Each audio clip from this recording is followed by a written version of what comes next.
സത്യം പറഞ്ഞാൽ എൻ്റെ ഇളയ മകന് ഒരു 3 വയസ്സ് മുതൽ കമ്പ്യൂട്ടർ ഉപയോഗിച്ച് തുടങ്ങിയതാണ്. ഇന്ന് ഒരു കൗതുകമായിട്ട് ഞങ്ങൾക്ക് തോന്നി. പക്ഷേ ഇവന് വളർന്ന് വന്നപ്പോഴാണ് ഇതിന്റെ ഭവിഷ്യത്ത് നമുക്ക് മനസ്സിലാകുന്നത്. ഇത് ശരിക്കും അവന് അഡിക്റ്റ് ആവുന്നത്. സത്യം പറഞ്ഞ മയക്കുമരുന്നൊക്കെ പോലൊക്കെ തന്നെയാണ് ഇതും. ഇപ്പൊ എൻ്റെ മകന് പഠിച്ച് ഇപ്പൊ US-ലാണുള്ളത്. ഒരു സ്റ്റാർട്ടപ്പ് കമ്പനിയിൽ വർക്ക് ചെയ്തുകൊണ്ടിരിക്കുകയാണ്. അവനിപ്പോഴും ഈ കമ്പ്യൂട്ടർ മാത്രമേ ഉള്ളൂ. അവന് ഉമ്മയില്ല. ഞങ്ങളെ സംബന്ധിച്ചിടത്തോളം പാരന്റ്സ് വിളിച്ചാൽ അവൻ ഫോൺ എടുക്കില്ല. വെറും കമ്പ്യൂട്ടർ ജീവിതമായി പോയി അവന്റെ.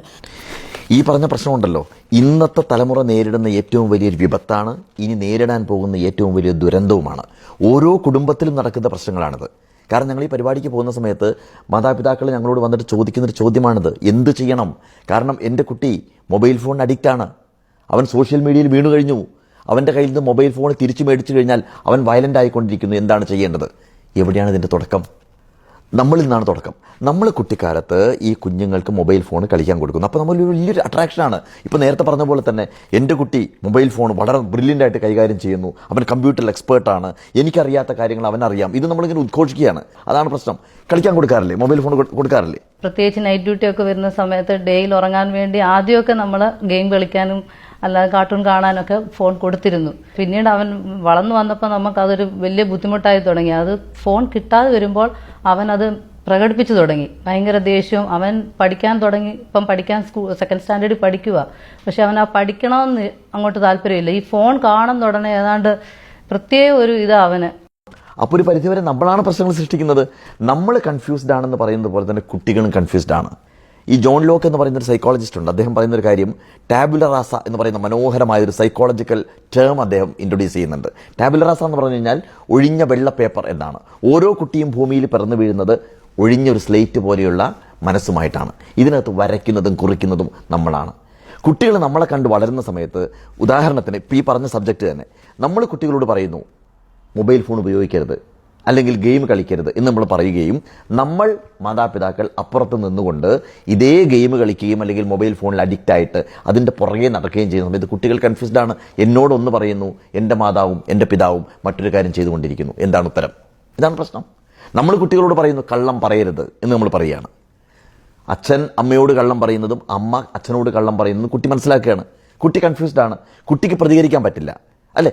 അതുപോലെ തന്നെ എല്ലാ മാതാപിതാക്കളും കുട്ടികളോട് പറയുന്നൊരു കാര്യമുണ്ട്: ഒന്നാമനാവുക, നീ ഒന്നാമനാവുക.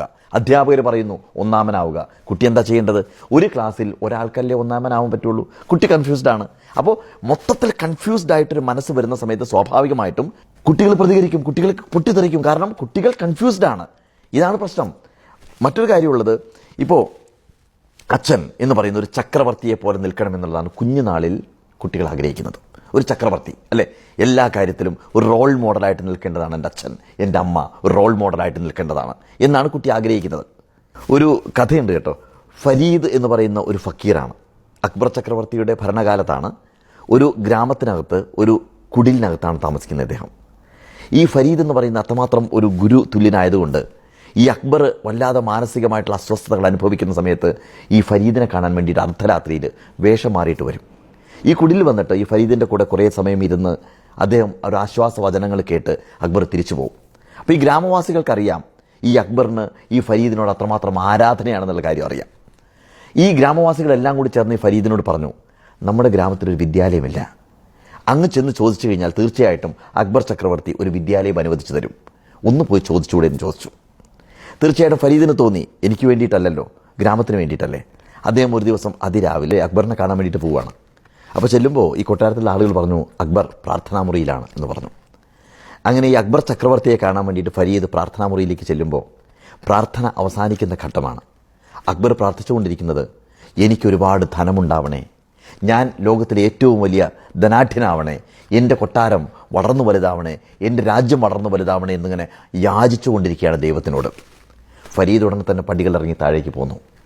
അക്ബർ പ്രാർത്ഥന നിർത്തി തിരിഞ്ഞു നോക്കുന്ന സമയത്ത് ഫരീദ് ഇറങ്ങി പോകുന്നതാണ് കാണുന്നത്.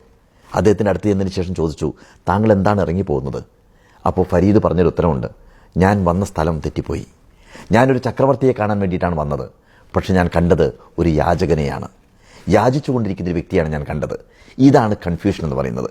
തീർച്ചയായിട്ടും നമ്മുടെ കുട്ടികൾ കാണുന്നൊരു കൺഫ്യൂഷനുണ്ട്. നമ്മൾ ആഗ്രഹിക്കുന്നത് നമ്മുടെ കുട്ടികൾ ചക്രവർത്തിമാരായിട്ട് വളരണമെന്ന് ആഗ്രഹിക്കുന്നുണ്ടെങ്കിൽ നമ്മൾ നമ്മുടെ കുട്ടികളുടെ മുമ്പിലും റോൾ മോഡലാവണം, ഒരു ചക്രവർത്തിയായിട്ട് വളരണം. കുട്ടികൾ ഇതിനകത്ത് അഡിക്റ്റ് ആവരുത് എന്ന് നമ്മൾ ആഗ്രഹിക്കുന്നുണ്ടെങ്കിൽ നമ്മൾ ആദ്യം ചെയ്യേണ്ടത് നമ്മൾ റോൾ മോഡലാവുക. നമ്മൾ ഒരിക്കലും ഈ മൊബൈൽ ഫോണിനോ അല്ലെങ്കിൽ ഈ കമ്പ്യൂട്ടറിനോ നമ്മൾ അഡിക്റ്റ് ആവാതിരിക്കുക. രണ്ടാമത്, കുട്ടികൾ സത്യം പറയണം എന്നുണ്ടെങ്കിൽ കുട്ടികളുടെ മുമ്പിൽ നമ്മൾ സത്യസന്ധരാവുക, അല്ലേ?